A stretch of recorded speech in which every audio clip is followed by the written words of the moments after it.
아멘.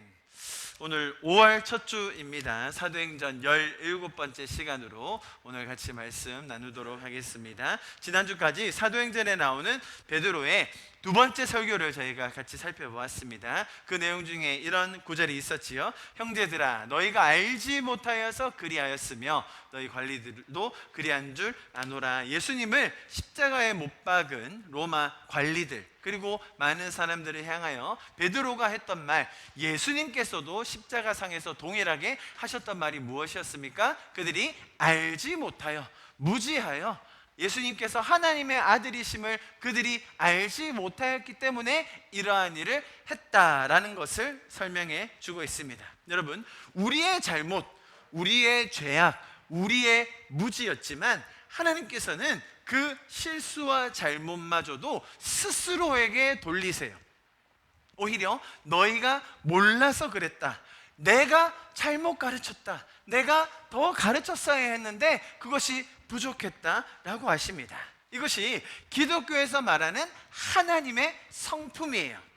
끝까지 우리를 보호하시는 마음을 가지신 분이세요. 죄인의 한계를 가장 잘 아시는 분이시기에 우리가 할 수 없는 일에 대해 스스로 하나님이 일하심으로 끝까지 책임져 주시고 우리를 구원해 주기 원하신다라는 것이 성경이 말하는 하나님 아버지의 마음입니다. 그리고 또 어떤 특징이 있었지요? 우리를 향하신 소망의 계획, 또 풍성한 삶을 위한 큰 그림을 가지고 계신 분이 우리 하나님이십니다. 이런 뜻이 있다고 말씀드렸죠. 데살로니가전서 5장 16절부터 18절 우리 같이 한번 읽어볼까요? 시작. 항상 기뻐하라, 쉬지 말고 기도하라, 범사에 감사하라. 이것이 그리스도 예수 안에서 너희를 향하신 하나님의 뜻이니라. 여러분, 이 하나님의 뜻이 우리의 삶에 이대로 온전하게 이루어질 것을 우리는 믿는 겁니다. 여러분, 하나님의 뜻이기 때문에 하나님이 이루어 가시는 거예요. 하나님이 우리의 삶을 향하여 가지신 그 계획을 점점 더 알아가면서 하나님과 동행하며 이것이 이루어지는 것을 함께 보며 기뻐하고 즐거워하고 나누는 것, 그것이 기독교가 말하는 신앙이에요. 우리가 항상 기뻐해야만, 쉬지 말고 기도해야만, 범사에 감사해야지만 하나님께 인정받는다는 그런 뜻이 아니라 하나님의 뜻이 이렇다는 것이죠. 하나님의 뜻이 이런데 내 삶이 그렇지 못할 때 우리의 반응은 어떻게 할 수 있을까요? 하나님, 나의 삶을 향하신 계획이 이렇다는 것을 제가 이제 알았습니다. 주님, 이 일을 이루어 주십시오. 주님, 이 일을 내 삶 속에서도 더 풍성하게 만들어가 주십시오. 그렇게 하나님과 교제하며 하나님과 동행하며 우리를 위해 일하시는 그 하나님과 함께 친밀한 교제를 누리는 것, 여러분, 그것이 신앙이에요. 여러분, 신앙생활이라는 것 너무 좋지 않습니까? 제가 지난주에 설명드렸죠. 뛰어봐야 벼룩이다라는 우리 표현에 뭐가 있다고요? 누구 손바닥 아니라고요?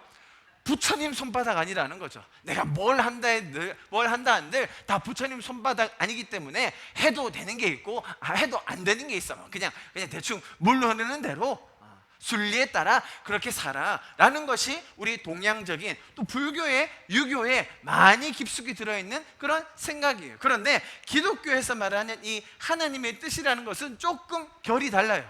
무슨 말이냐면 하나님이 우리를 향하여 가지신 계획이 있어요. 그 계획이 뭡니까? 처음에 우리를 기쁨의 동산에 두셨다는 겁니다. 그것이 어디였어요?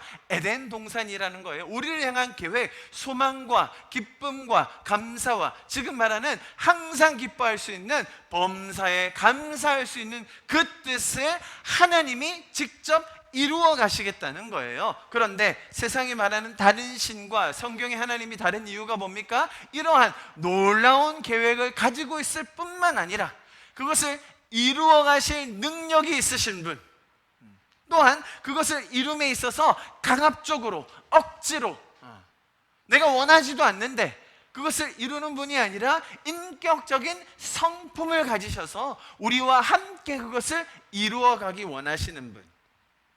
그래서 우리를 향하여 가지신 그런 놀라운 계획들이 실현되어 가는 것을 보는 것, 그것이 기독교가 말하는 신앙이에요. 아주 비관론적인 운명론이 아니라 하나님의 그 놀라운 구원의 뜻, 풍성한 성령의 열매를 맺는 계획에 동참하게 되는 것입니다. 하나님께서 우리를 향하여 가지신 그 놀라운 계획을 우리가 더 알아갈 수 있기를 간절히 축복합니다. 그 하나님의 뜻과 계획 속에서 그분과 동행하는 이 놀라운 신앙생활을 누리시는 저와 여러분 될 수 있기를 간절히 기도합니다. 아멘. 자, 오늘 본문의 이야기는 보세요. 그렇게 베드로가 이런 말을 설교하는 중간에 일어났어요.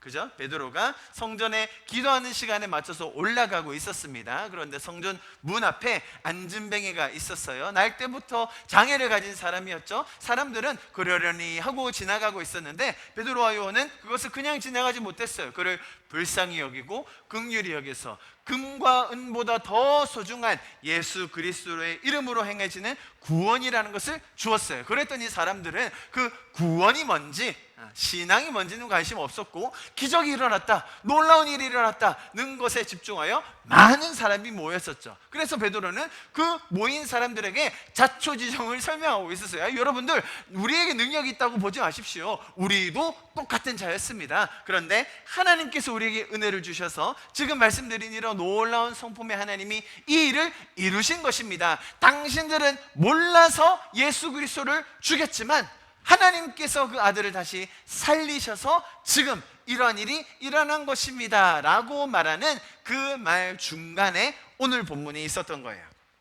그죠? 오늘 본문이 있었던 그 베드로가 설교하고 있던, 연설하고 있던 그 장소가 어디였습니까? 그 기도하는 길에 있었던 성전에 가는 길이라고 말씀드렸죠. 그래서 오늘 본문에서는 성전과 관련된 지도자들이 등장합니다. 여러분, 당시에 이 성전을 맡아서 관리했던 지도자들은요, 종교 지도자들이었겠죠. 사회에서도 가장 높은 지위를 가졌던 그런 리더들이었습니다.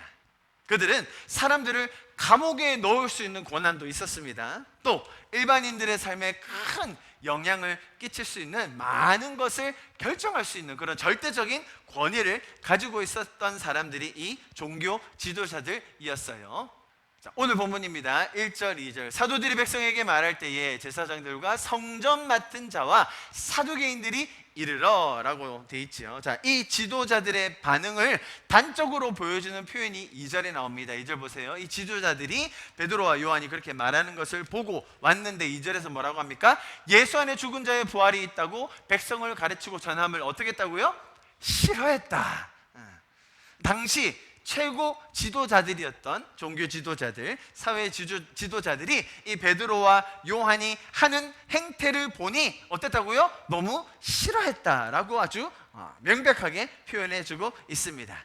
1절에 나오는 사람들 중에 보십시오. 누굽니까? 제사장들과 성전 맡은 자들과 사두개인. 여기서 특히 사두개인들은요, 귀족 계층이었어요. 당시 로마 시대 때요. 성전을 관리하는 역할을 하고 있었고요. 그 지배 민족이었던 로마 사람들과 결탁을 많이 했어요.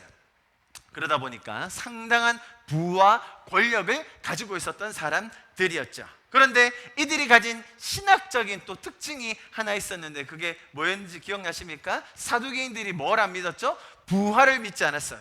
영적인 세계를 믿지 않았어요. 뭐 천사라든지 영이 영원하다든지 그런 것을 믿지 않았어요. 왜냐하면 사두개인들은 구약 제일 처음에 나오는 모세오경 5권만 믿었거든요. 그러다 보니까 영적인 세계, 몸의 부활 이런 것들은 믿지 않았죠. 그런데 이들은 그것을 믿지 않는 신학을 가지고 있는데 베드로와 요한은 뭘 전하고 있었어요? 예수 안에 죽은 자의 부활이 있다라고 가르쳤다는 겁니다. 자, 또 다른 사람 누가 나옵니까? 제사장들과 성전 맡은 자 1절에 나오죠. 이들은 많이 들어보셨을 겁니다. 산헤드린 공의회, 종교 지도자들의 모임이었습니다. 거기에 속한 자들로 성전에서 하는 모든 예배라든지 제사를 인도하는 그런 사람들이었어요. 쉽게 말하면 성직자들이었죠. 이들은 이날에 있었던 오후 예배를 자기들이 집도하고 아마 나가는 길이었을 거예요. 매일 그 예배와 제사를 맡은 사람들이 돌아가면서 섬깁니다. 그날 맡았던 사람들일 거예요. 그런데 이 사람들이 볼 때 지금 베드로와 요한이 어디에서 연설을 하고 있다고요? 성전 근처에서 사람들을 모아놓고 기도하러 오는 사람들을 잔뜩 모아놓고 마치 자기가 무슨 권한이 있는 양, 마치 자기가 이 공의회에서 권한을 부여받은 양 사람들에게 연설을 하는 것을 보니 이건 자기들 마음에 들지 않는 거예요. 자기들이 해야 될 일인데, 자기들이 원래 맡아서 그 권한을 부여받은 자들인데 자기의 해야 할 일을 빼앗은 자들처럼 보이는 거죠. 그래서 이렇게 많은 사람들을 모아놓고 큰 소리로 외치고 있는 이 베드로와 요한, 더군다나 하는 이야기의 내용 자체가 자기들과 맞지 않는, 자기들이 믿는 것과 전혀 다른 것을 이야기하고 있으니 이들이 어떤 반응을 보였다고요? 이렇게 전함을 싫어했다라는 것입니다. 여러분, 한편으로는 이들이 싫어했다는 이 사실을 우리는 이해할 수 있습니다. 그렇죠? 당연히 싫어할 수밖에 없죠. 자신이 믿고 알고 있는 것과 완전히 다른 이야기를 하니까 싫어하는 게 당연한 것이죠. 게다가 자신의 영역까지 침범하려고 하니 좋아할 리가 없는 것이 당연했을 것입니다. 싫어하는 것 자체를 나무라면 안 됩니다. 여러분, 저희가 계속 출애굽기 내용을 보고 있죠. 바로 왕이 이스라엘 백성들을 내보내라 라고 할 때 어떤 반응을 보였습니까? 안 된다. 아니, 어떻게 그 많은 백성을 한꺼번에 다 내보내냐? 내 노예고 내 나라에 속해 있는 일꾼들인데 걔네들을 다 데려가겠다고? 말도 안 돼. 그런데 우리는 바로의 그런 반응을 보고 때때로는 저 사람 참 마음이 강팍하네, 저 사람 마음이 참 옹졸하네 라고 반응하는데요, 전혀 성경에 말하는 맥락은 그게 아니라는 거죠. 당연히 이렇게 반응이 나온다는 겁니다. 여러분 잘 보십시오. 우리가 신앙을 가진다, 예수님을 믿는다, 뭐 하나님이나 천국이나 영적인 세계 등을 이야기하려고 하면 사람들이 주로 보이는 반응이 어떤 거라고요? 싫어한다는 거예요. 제가 서두에 설명드렸던 신앙이라는 것, 너무나 우리 삶에 유익을 주고 기쁨을 주고 하나님과 동행하는 것을 통하여 우리가 누리는 그 감사와 감격이 너무나 많지 않습니까? 우리는 그러하지만 그것을 사람들에게 나누고 이야기하면 아이고 뭐 그딴 걸 자꾸 얘기해, 영적인 거? 그런 게 어딨어? 라고 하며 싫어하기 십상이라는 거예요. 특히나 오늘 이 본문에 등장했던 사람들은 권력을 가진 사람들이라고 말씀드렸죠. 이렇게 기득권을 가지고 있는 사람들은요, 이 싫어하는 반응이 더 커져요. 왜냐하면 이들이 가지고 있는 이 기득권은 자생적으로 백성들이 자연스럽게 부여한 그런 권한이 아니었어요. 전통 속에서 잘못된 교리와 권력을 자기 집안에 되물림한 사람들이에요. 그렇다 보니까 합리적으로 생기지 않은, 어찌 보면 불법에 가까운 그런 권한이었거든요. 여러분, 기독교에서는 권위 자체를 부정하지는 않습니다. 공동체 속에서 우리가 질서를 가져야죠, 그죠? 서로를 존중하고 권위와 책임을 지면서 함께 서로 사랑하며 공동체 안에 지내는 것, 너무나 아름다운 모습입니다. 그런데 이들이 가지고 있는 이 불법적인 권위를 가진 채 이것을 오용하는 것을 뭐라고 불러요? 권위주의라고 부르는 거예요. 정당하고 아름다운 권위는 성경이 인정하지만 권위를 가지고 그것을 오용하여 사람들을 억누르는 권위주의는 우리가 분별해야 하는 것이죠. 여러분, 기독교에서 말하는 메시지가 뭡니까? 하나님께서 가장 위대한 창조주이시지만 모든 영광을 내려놓으시고 가장 비천하게 보일 수 있는 스스로 만들었다고 하는 피조물인 인간의 육신을 입고 이 땅에 오셨어요. 그 이유가 뭐였습니까? 인간 위에 군림하기 위해서요? 인간을 다스리기 위해서요? 인간을 섬기기 위해서 오셨다는 거예요. 우리를 구원하기 위해, 우리를 위해 일하시려고 오셨다는 겁니다. 거기서 그치는 것이 아니라 우리를 위해 목숨을 내어놓으시면서 우리를 위하여 죽으셨다는 것이 기독교의 메시지예요. 그렇기 때문에 이 성경이 말하는 메시지는 사랑과 은혜와 섬김의 원리로 점철되게 되어 있어요. 그렇기 때문에 이런 불법적인, 이기적인 권력 욕으로 가득 찬 사람들, 이런 기득권을 가진 사람들이 볼 때 기독교의 메시지는 굉장히 불편하게 들릴 수 있다는 거예요. 자, 제가 오늘 성경에 나오는 이런 권위자들, 리더들, 기득권을 가진 사람들이 기독교의 메시지가 왜 싫었는지를 설명드렸습니다. 여러분, 우리 일상생활에서도 마찬가지 아닙니까? 아까 말씀드렸듯이 우리가 신앙생활을 한다, 교회 다닌다, 예수님을 믿는다 라고 하면 가장 먼저 떠올리는 것이 뭡니까? 믿지 않는 사람들이 볼 때 아유 그것도 뭐 그 신앙에 푹 빠져가지고 말이야, 교회 안 나가면, 주일날 예배 안 드리면 지옥 간다고? 아유 그게 믿어져? 교회 다니면 딱 생각나는 게 뭐예요? 술 못 마시고 담배 못 피고, 아유 그 재미없는, 그 교회 왜 다니냐고. 그런데 또 자기들끼리 좋다고 하면서 모여가지고 앞에, 저희 교회는 뭐 이렇게 이 앞에서 소개하는 담임 목사가 별로 권위적이지 않지 않습니까? 그런데 대부분의 교회 가보면 앞에 서 있는 사람은 감히 범접할 수 없는 막 강대상부터 이따시만하게 해가지고 막 아주 그냥 그런 권위적인 옷을 입고 하니까 저 사람이 뭐 그렇게 대단해서 저 사람 얘기 들으려고 그렇게 쫄래쫄래 가냐? 그런데 그 말 다 듣고 나서 돈이라도 한 푼 주면 내가 가겠다. 그런데 이거는 자기 돈을 갖다 바치면서도 가서 든대. 자기 돈을 갖다 바치면서도 자기가 가서 일을 하네. 이게 무슨 도둑놈이냐고. 여러분, 밖에서 볼 때 신앙생활 하는 분들은 그렇게 보여요. 정신 나간 사람들처럼 보일 수밖에 없는 거예요. 제가 좀 맞는 말 했습니까, 아버님? 딱 그렇다는 거예요, 딱. 오늘 교회 처음 오셨는데 밖에서 볼 때 교회 다니는 사람은 딱 그렇게 미친 사람 같다는 거예요. 한번 어쩌겠어요. 밖에서 볼 때 그럴 수밖에 없는 거예요. 그런데 신앙을 가진 분들은 이렇게 싫어하는, 그죠? 이것이 믿어지지 않고 알지 못하는 사람이 볼 때 저 도대체 왜 저래? 싫어하는 그런 반응에도 아랑곳하지 않고 스스로 기뻐가지고 감사함으로 하나님의 존재, 그분의 일하심 때문에 기뻐한다는 거예요. 성도들을 사랑하게 되고요, 교회를 섬길 수 있는 것 자체가 큰 감격으로 여기게 되니 이것은 영이 다시 태어나지 않고는, 거듭나지 않고는 아주 불가능한 신비로운 일이 아닐 수 없는 거예요. 여러분, 이렇게 싫어하기만 하고 뭐 그렇게 싫어하고 뭐 나는 그래도 열심히 할래, 그냥 신앙생활 할래요, 뭐 이 정도 감정적으로 끝나면 뭐 별 큰 피해까지는 없겠지만 오늘 상황은 거기서 그치는 게 아니었습니다. 3절 한번 보십시오. 그들을 잡았다는 것이 그들을 체포했다 이 말이야. 체포했다.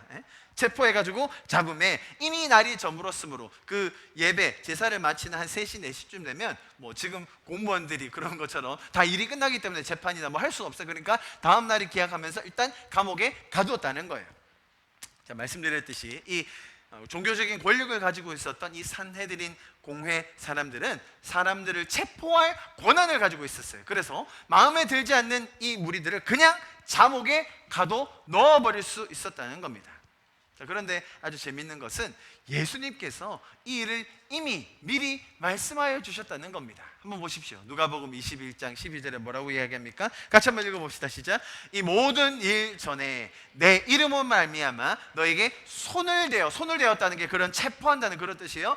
박해하며 회당과 옥에 넘겨주며 임금들과 집권자들 앞에 끌어가려니와 라고 되어 있죠. 자, 보세요. 우리가 하나님을 알게 되고 믿음이 생기게 되는 거예요. 그죠? 우리 안에 하나님의 은혜로 말미암아 믿음이 생기게 되었어요. 하나님께서 알려주신 이 천국의 기쁨으로 살아가려고 하지만, 그러나 동시에 세상이, 이것을 알지 못하는 사람들은 이것을 싫어하게 된다는 거예요. 얼토당토 않는, 이해되지 않는 그런 이야기처럼 들린다는 것이죠. 그렇기 때문에 이런 어처구니 없는 결과들이 생기기도 한다는 거예요. 그 결과가 뭐였습니까? 감옥에 갇혔어요. 여러분, 이 제자들의 한번 마음을 생각해 보십시오. 너무 낙담되지 않았을까요? 아니 지나가다가 장애를 가진 사람이 있길래, 아니 인생에 이렇게 어려움을 겪고 있는 사람이 있길래 그를 불쌍히 여겨주었습니다. 사람들은 그냥 지나가면서 돈이나 한 번 주고 얘따 이거나 먹어라 라고 하면서 그냥 지나가기 일쑤였는데, 이 사람들은 그러지 않고 그의 눈을 바라보면서 나를 바라보러 가면서 이 사람의 인생에 대해서 같이 고민하고 긍휼한 마음을 주었다는 겁니다. 그리고 내가 가진 것이 예수 그리스도의 이름이었기 때문에 성령의 능력을 힘입어 그를 세워 일으켜서 이가 새로운 인생을 살 수 있도록 도왔습니다. 그랬더니 사람들이 놀라서 많이 모였습니다. 무슨 일이야? 아니 저 사람 원래 안진병이었는데 어떻게 저렇게 걷고 뛰고 있지? 누가 그랬어? 아니 저 사람들이 그랬어요? 그래? 한번 가보자라고 몰려오길래, 아유 여러분 그런 일이 아닙니다. 우리의 능력이 아닙니다. 예수 그리스도가 죽었다가 살아나셨습니다 라고 자초지종을 설명했을 뿐이에요. 지나가다가 착한 일을 하고 사람들이 모여서 그것을 설명했는데 그 결과가 어땠다고요? 감옥에 갇혔어요.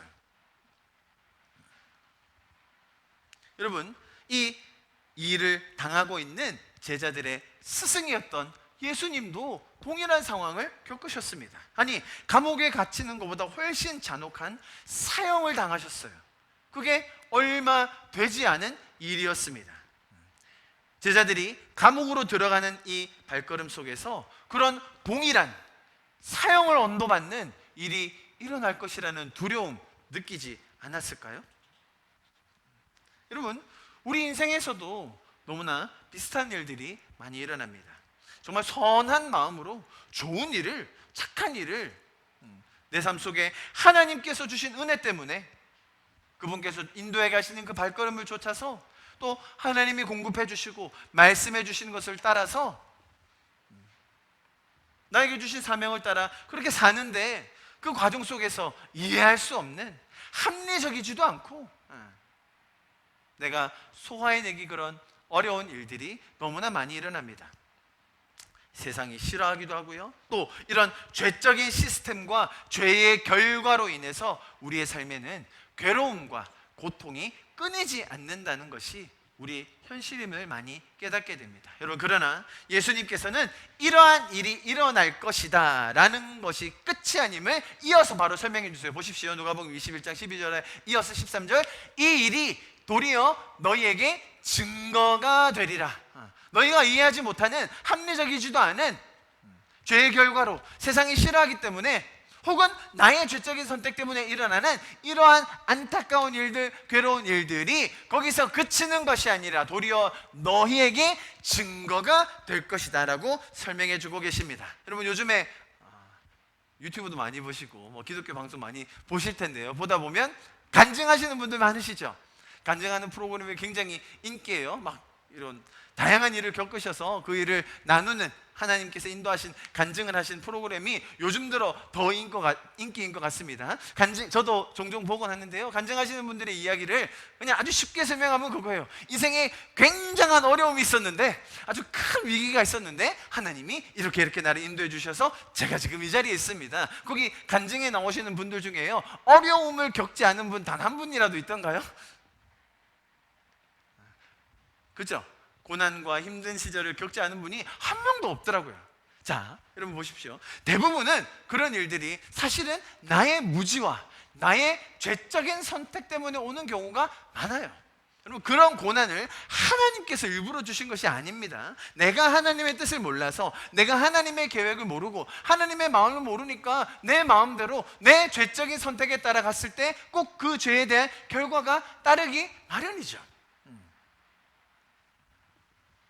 그러나 우리는 거기서 포기하지 않을 수 있는 이유가 있다는 거예요. 왜냐하면 하나님께서는 그런 일들을 통해 오히려 우리의 삶에 그것이 증거가 되게 하실 것을 계획하고 계시기 때문입니다. 바로 이어서 또 설명해 주세요. 14절. 그러므로 너희는 변명할 것을 미리 국내하지 않도록 명심하라.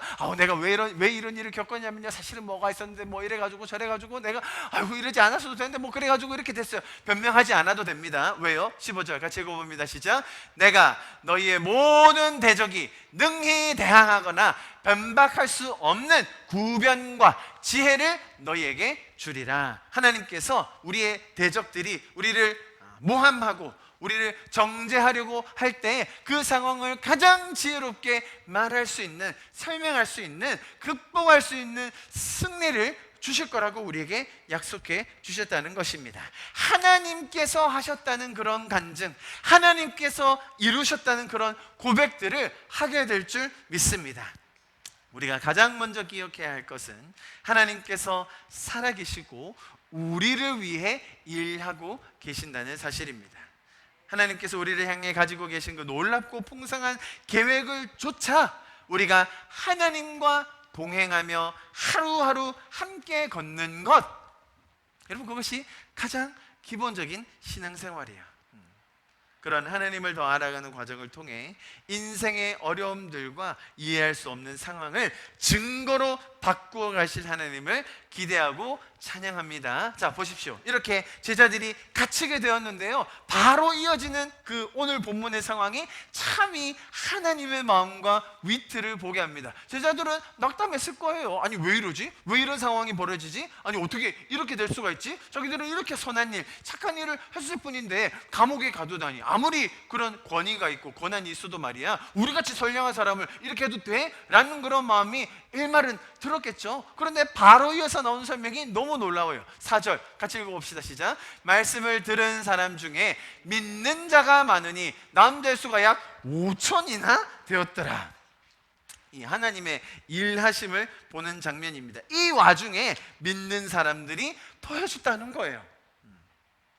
이렇게 싫어하고 핍박하고 무시하는 사람들이 있는 반면, 또 동시에 이런 우리의 삶의 이야기를 통해 이 너무나 간결하고 명백한 복음의 메시지를 통해 믿음이 생겨나는 사람들이 있다는 거예요.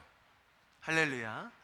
여러분 한국에서는 이제 뭐 교회를 더 다니고 뭐 예수님 믿고 이런 사람, 이제 뭐 요즘 같은 시대에 뭐 더 있겠어? 라고 생각하는 사람들이 많아요. 이제 뭐 선진국이 되면 기독교 뭐 더 이상 필요 없는 것 아니야? 라고 느끼시는 분들이 많습니다. 여러분 그렇지 않습니다. 지금 선진국화 돼서 기독교가 점점 더 사그라드는 그런 모습을 보이는 나라들도 있지만, 그럼에도 불구하고 하나님은 그 속에서도 한 명씩 한 명씩 변화시키고 계시다는 사실이에요. 뿐만 아니라 또 복음이 필요한 자들에게는 정말로 많은 무리들이 함께 모여서 예수님을 믿고 변화되는 일들 아직도 전 세계에 많이 일어나고 있습니다. 기독교가 점점 쇠퇴하고 있다고요? 그렇지 않습니다. 여러분 남미와 지금 아프리카 대륙에 일어나는 부흥은 이루 말로 못합니다. 코로나 전에요, 막 집회를 하면 아프리카에는 제가 지난번에 말씀드린 적 있죠? 100만 명이 모여요. 100만 명. 아니요, 100만 명 그 이상 모이는데요, 도저히 셀 수가 없어서 카운트를 못할 뿐이죠.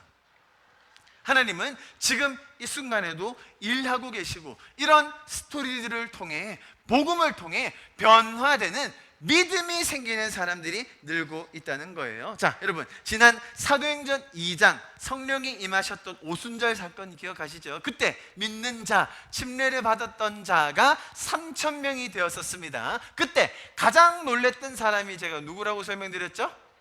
베드로와 그 제자들이라고 설명을 드렸습니다. 자, 오늘 본문에서 마찬가지입니다. 자기들은 감옥에 들어가고 있는데 그런 상황 속에서도 믿는 자가 더 느는 것을 보며 누가 가장 놀랬겠어요? 베드로가 놀랬겠죠. 요한이 까무라치게 놀랬을 것입니다. 이제는 아시겠죠? 자, 보십시오. 나는 주님의 말씀을 좇아 하나님과 동행하며 그렇게 지내고 있었습니다. 잘 살았어요. 그런데 내가 이해하지 못하는 상황들이 일어나요. 왜 내 인생에 이런 아픔과 고통과 어려움이 있지? 그런 생각이 들 때 하나님께서는 우리가 알지 못하는, 아니 우리가 상상도 할 수 없었던 그런 놀라운 일들을 행하시는 분이심을 믿으시기를 축복합니다. 여러분 베드로가 말주변이 좋았습니까? 베드로의 능력이 탁월했습니까? 오늘 베드로가 보였던 이 프리젠테이션 기술이 아주 최신의 기술이어서 이렇게 믿는 사람이 많아졌답니까? 여러분 본문은 아주 정확하게 설명을 해주고 있습니다. 4절 보세요. 말씀을 들은 사람 중에 뭐 했던 사람이에요? 그 말에 동의하고 막 이해를 하고, 와 베드로의 논리적인 설명을 들으니까 야 저 사람 말주면 말빨 하나는 참 죽여준다라고 하면서 칭찬했던 사람들이 늘었다는 거예요. 그게 아니라 믿는 자들이 5,000명이나 됐다는 거예요. 여러분, 사실 베드로의 지금 설교가 두 편이 끝났는데 제법 길고 이해하기도 좀 어려운 내용도 있었습니다만 아주 간단하게 요약하자면 그거예요. 예수님이 우리 가운데 계셨다. 예수님이 2000여 년 전 팔레스타인이라는 땅에 계셨습니다. 역사적으로 한 인물이 계셨다는 거예요. 그런데 그분이 하나님의 아들로 오셔서 우리 죄를 대신하여 죽으셨다. 그것이 예수님의 주장이었습니다. 둘 중에 하나라고 설명드렸죠. 그런 사람이 있다면 어떻게 평가할 수 있겠어요? 1번 미친놈이든지 아니면 진짜든지. 그죠? 대부분의 사람들은 1번이라고 생각했어요. 저 사람 정신 나갔네. 심지어 가족들도 그렇게 믿었어요. 그런데 예수님이 뭐라고 이야기하셨어요? 내가 이 말을 죽고 나서 부활함을 통해 증명해 보이리라. 예수님이 죽으신 지 사흘 만에 부활하실 거라고 예언하셨어요. 그래서 로마 당국에서는 긴장했습니다. 더 많은 감독들을 붙였어요. 군인들을 붙여놨습니다. 누가 시체 훔쳐가지 않게요. 그런데 어떤 일이 일어났습니까? 예수님이 부활하셨다는 소문이 더 퍼지기 시작했어요. 제자들이 다시 모이고 믿는 사람들이 기하급수적으로 늘어나는 거예요. 로마 당국이 긴장했습니다. 어떻게 대처했을까요? 가서 시체를 당장 끄집어내와서 로마 시대 시내 한가운데 딱 걸어서 야, 이 무식한 사람들아, 뭘 믿고 따르는 거야? 당신이 믿고 따르는 예수 여기 있잖아 라고 하면서 그 일어나는 무리, 많이 모이는 그 사람들을 저지할 수 있었습니까? 못했다는 거예요. 왜요? 예수님이 부활하셨거든요. 그 부활하셨다는 사실을 가지고 지금 베드로와 요한이 그렇게 증거하고 있었거든요. 로마 사람들이 그것을 막을 수가 없었다는 것입니다. 베드로가 했던 두 편의 설교 요약하면 뭐라고요? 예수님이 계셨다. 그분이 우리 죄를 위하여 죽으셨다. 그런데 살아나셨다. 라는 그 아주 심플한 복음의 메시지라는 거예요. 자, 그 어떤 인간도 피해갈 수 없는 죽음, 가장 큰 형벌이자 끝이라고 여겨지는 그 죽음을 이기시고 사망 권세를 물리치신 첫 열매가 되신 예수님이 우리 가운데 계시다라는 거예요. 우리 고린도전서 15장 20절 같이 한번 읽어봅니다. 시작. 그러나 이제 그리스도께서 죽은 자 가운데서 다시 살아나사 잠자는 자들의 첫 열매가 되셨도다. 할렐루야. 이것을 우리가 믿게 된 거예요. 우리에게는 부활하신 예수 그리스도께서 주시는 산 소망이 있는 것입니다. 그 어떤 것도 우리를 이 소망에서 끊을 수 없음을 믿습니다. 하나님께서 주시는 그 말로 표현할 수 없는 놀랍고 신비한 이 믿음이 우리의 삶에 더 풍성해질 수 있기를 간절히 축복합니다. 자, 다음 장면으로 바로 이어서 보겠습니다. 이튿날, 자, 감옥에 갇혀서 그 밤을 보냈죠. 그 다음 날이 되었습니다. 보면 아주 자세한 이름들을 설명해 놓고 있습니다. 누가라는 이 책의 저자가 굉장히 꼼꼼한 사람이거든요. 의사였습니다. 그래서 역사적인 고증을 통해서 한 명 한 명의 이름을 아주 정확하게 적어놨어요. 당시 2000여 년 전 로마 역사에 그 기록에도 없었던 그 많은 이름들이 성경에 나오는 것이죠. 보세요. 관리들과 장로들과 서기관들이 예루살렘에 모였는데 누구누구가 모였다고요? 대제사장, 당시 그 제사장들 중에 가장 높은 사람이었습니다. 그 사람 이름이 뭐라고요? 안나스와 가야바와 요한과 알렉산더와 및 대제사장의 문중이 다 참여했습니다. 권세자들이 사도들을 이 일을 하다가 잡힌 베드로와 요한을 가운데 세웁니다.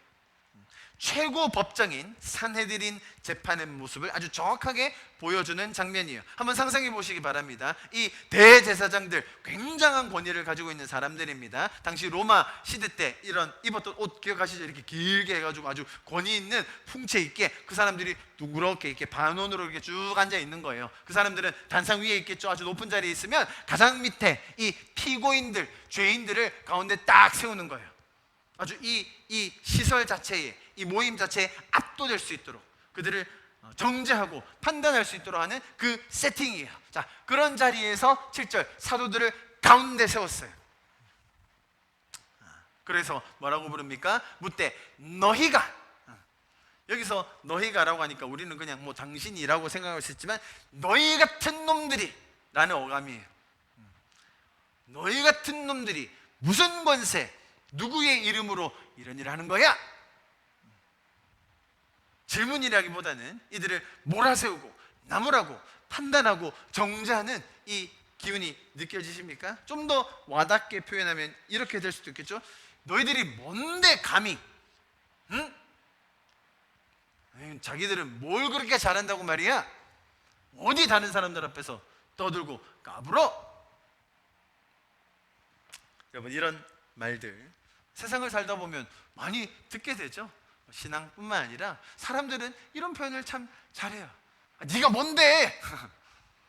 내가 누군지 알아?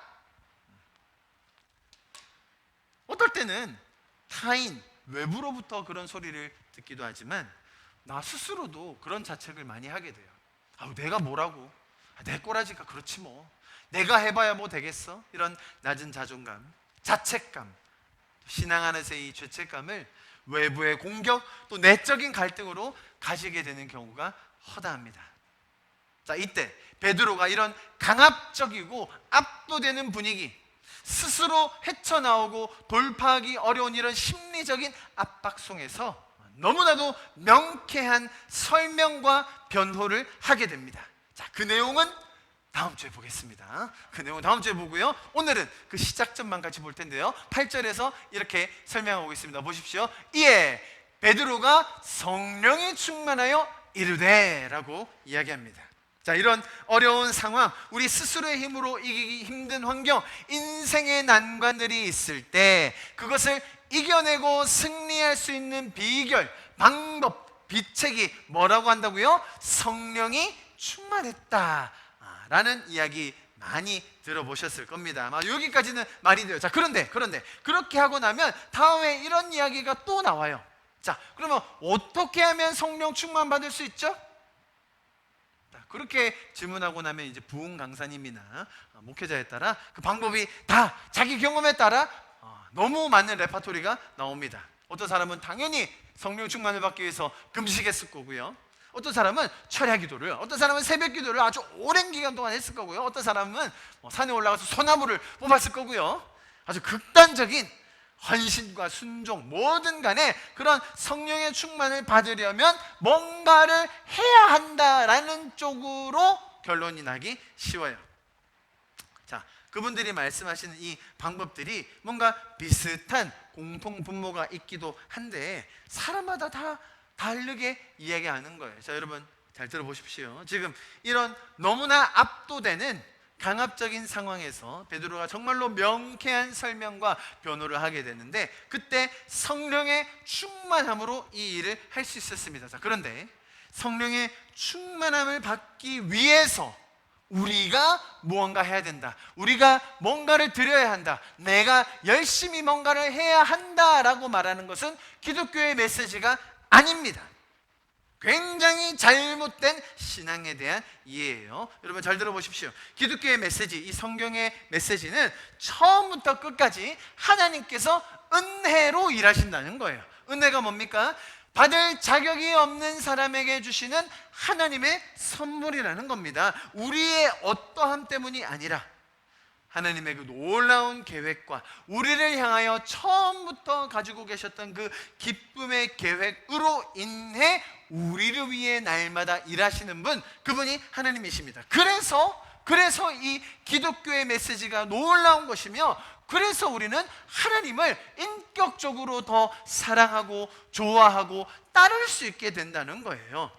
그렇게 하나님께서 먼저 일하셨기 때문에 우리의 삶은 그러한 반응으로 내가 그 풍성함 때문에 나도 섬길 수 있고 나도 이웃을 사랑할 수 있게 된다는 거예요. 자, 그런데 보세요. 만약에 성령 충만을 받기 위해 무언가를 얻어내기 위해 내가 노력한 만큼, 내가 뭔가 헌신한 만큼, 드린 만큼 나도 받아낸다 라고 말하는 것은 사실은 기독교에서 말하는 하나님이 먼저 일하시고 은혜로 일하신다는 이 메시지의 정면으로 위배되는 것이에요.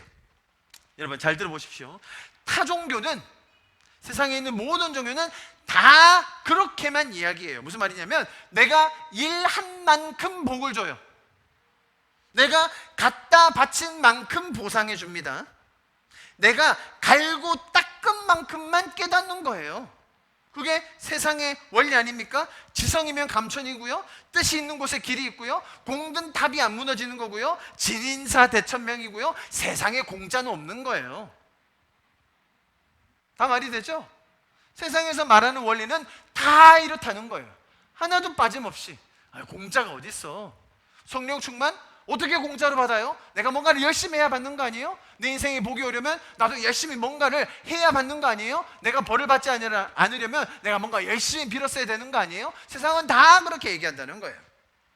자, 그러면 오늘 장면을 보자는 거예요. 이 장면에서 베드로가 성령 충만을 받기 위해 했던 일이 있습니까? 제가 두 가지를 이 문장 자체에서 설명을 드리겠습니다. 이것은 조금 원어적인 것과 이 문장의 뜻을 이해하면 훨씬 더 쉽게 이해가 되는 것인데요. 보세요. 한글 개역 성경에는 우리 지금 읽는데 8절에 이에라고 돼 있죠. 이에. 보이시죠? 8절 시작에 이에라고 번역된 이 단어는 정확하게 말하면 그때에, then, 그때에 이 뜻이에요. 자, 제가 일부러 이런 문법적인 표현 쓸 거예요. 잘 들어보세요. 상황부사예요. 무슨 말이냐면 그 순간에 베드로에게 성령 충만이 임했음을 보여주는 단어예요. 베드로가 지금까지 계속 갈고 닦은 내공과 실력과 막 헌신과 지금까지 쌓아온 것이 있어가지고 그 순간에 성령 충만을 발휘했다가 아니라 이 순간에 도움이 너무나도 필요하고 베드로의 힘으로 할 수 없던 그 순간에 성령이 임했다, 그 말이에요. 이해하시겠죠? 많은 분들은 베드로가 원래 기도를 많이 하던 사람이었기 때문에 원래부터 성령 충만을 아주 그냥 이빠이 가지고 있어서 평소에도 기도와 금식과 철야를 많이 해놓은 덕택에 이러한 위기 상황이 왔을 때 딱 버텨내고 당당하게 이길 수 있었다라고 생각하는데 오늘 이 문장의 설명은 전혀 그런 맥락이 아니라는 거예요. 자, 보세요. 그 다음에 베드로가 성령이 충만하여 이르되 라고 했는데요. 자, 제가 또 일부러 여러분 어려운 문법 이야기할 거예요. 잘 들어보세요. 이 충만하여 라는 표현이 어떤 문법을 가지고 있냐면 남성 단수 주격 수동태 부정과거 분사형이에요. 우리 어학을 하는 친구들은 조금 더 감이 오면 좋겠는데, 자, 여기서 중요한 게 뭐냐면 수동태예요. 수동태. 내가 충만함을 받아냈다, 얻어냈다, 내가 노력해가지고 땡겨왔다가 아니라 수동태로 체험을 받았다, 충만하여졌다라는 것을 강조하는 표현이라는 거예요. 무슨 말이냐면 이것이 가득 차다, 채워지다, 하나님께서 이 성령의 수여자가 되어서 베드로는 그것을 받았다라는 것을 강조하는 표현이라는 거예요. 베드로가 뭔가를 열심히 해서 베드로가 뭔가를 극단적으로 보여드리고 증명하고 헌신하고 갖다 바쳤기 때문에 결과적으로 이게 왔다가 아니라 우리의 인생의 위기의 순간에 어려움의 상황 때마다 우리가 하나님과 동행하는 자들이기 때문에 성령께서 그 순간에 성령의 충만함을 우리가 받을 수 있도록 도와주셨다라는 것이죠. 여러분, 이 베드로는 며칠 전만 해도, 몇 달 전만 해도 그 가야바라는 사람의 뜰 앞에서 대제사장의 여종들에게 나는 예수님을 모릅니다, 난 그자 저주합니다라고 부인을 3번이나 했던 그 동일한 인물이 베드로였습니다. 그런데 오늘 장면에서는 이 성령님의 인도하심과 도우심으로 말미암아 성령의 충만함을 받아서 이제는 담대하게 예수 그리스도의 부활을 증거할 수 있게 된 것입니다. 마지막으로 요한복음의 말씀 같이 한번 읽어보겠습니다. 15장 26절입니다. 시작. 내가 아버지께로부터 너희에게 보낼 보혜사 곧 아버지께로부터 나오시는 진리의 성령이 오실 때에 그가 나를 증언할 것이요. 할렐루야. 하나님은 이런 위기의 순간, 어려움의 상황들이 우리에게 증거가 되게 인도해 주실 것입니다. 우리의 신앙생활은 우리가 뭔가를 증명해 보이고 내가 얼마나 받을 자격이 있는가를 보여드려서 내가 뭔가를 더 갖다 바쳐서 그것을 쟁취하는 것이 아니라 우리를 위해 먼저 일하시고 우리를 끝까지 포기하지 않으시고 우리를 향하여 가지신 그 놀라운 구원과 기쁨의 계획을 이루어 가시는 그 하나님의 마음을 더 알아가는 것. 그분과 인격적으로 동행하는 것, 그럼 그것이 성경이 말하는 신앙생활입니다. 그 생활의 단편적인 모습들을 우리가 이 사도행전을 통해서 오늘 함께 보았습니다. 베드로와 요한이 자기가 생각하지 못했던 그런 어려움에 봉착했습니다. 내가 스스로의 힘으로 감당할 수 없는 그런 문제들이 다가왔습니다. 분명 우리 인생에 내가 무지해서, 또 내가 하나님의 뜻을 다 알지 못해서 하는 선택, 그런 죄적인 선택의 결과들 너무나 많죠. 내가 잘못해서 뿐이겠습니까? 세상이 죄적으로 돌아가다 보니 그러한 피해들이 고스란히 우리에게 올 때가 얼마나 많습니까? 내가 하지도 않았는데, 내가 잘못하지도 않았는데 내 인생에 벌어지는 그런 많은 어려움들, 우리가 다 감당하기가 힘들죠. 그럴 때마다 우리가 하나님을 원망하고 세상을 원망하지 않을 수 있는 이 힘은 하나님께서 그것마저도 우리의 삶의 증거로 만들어 주실 것이기 때문임을 우리가 믿기 때문입니다. 하나님께서 그 믿음을 우리에게 주셨기 때문입니다. 우리는 그러한 어려움 속에 있을지언정 하나님께서는 그 순간에도 일하셔서 그 와중에 믿는 자들을 더해 주시고 하나님의 일들을 행하고 계심을 우리가 함께 보게 되는 줄 믿습니다. 우리 시간에 좀 같이 기도하고 오늘 예배를 마치면 좋겠습니다. 우리 먼저 좀 첫 번째 같이 기도하실 때, 하나님, 우리 인생에 어려움이 찾아올 때, 이해되지 않는 일들이 나를 압도하려고 할 때, 나를 향하여 놀라운 계획을 가지신 그 하나님의 마음을 더 발견하게 하여 주시옵소서.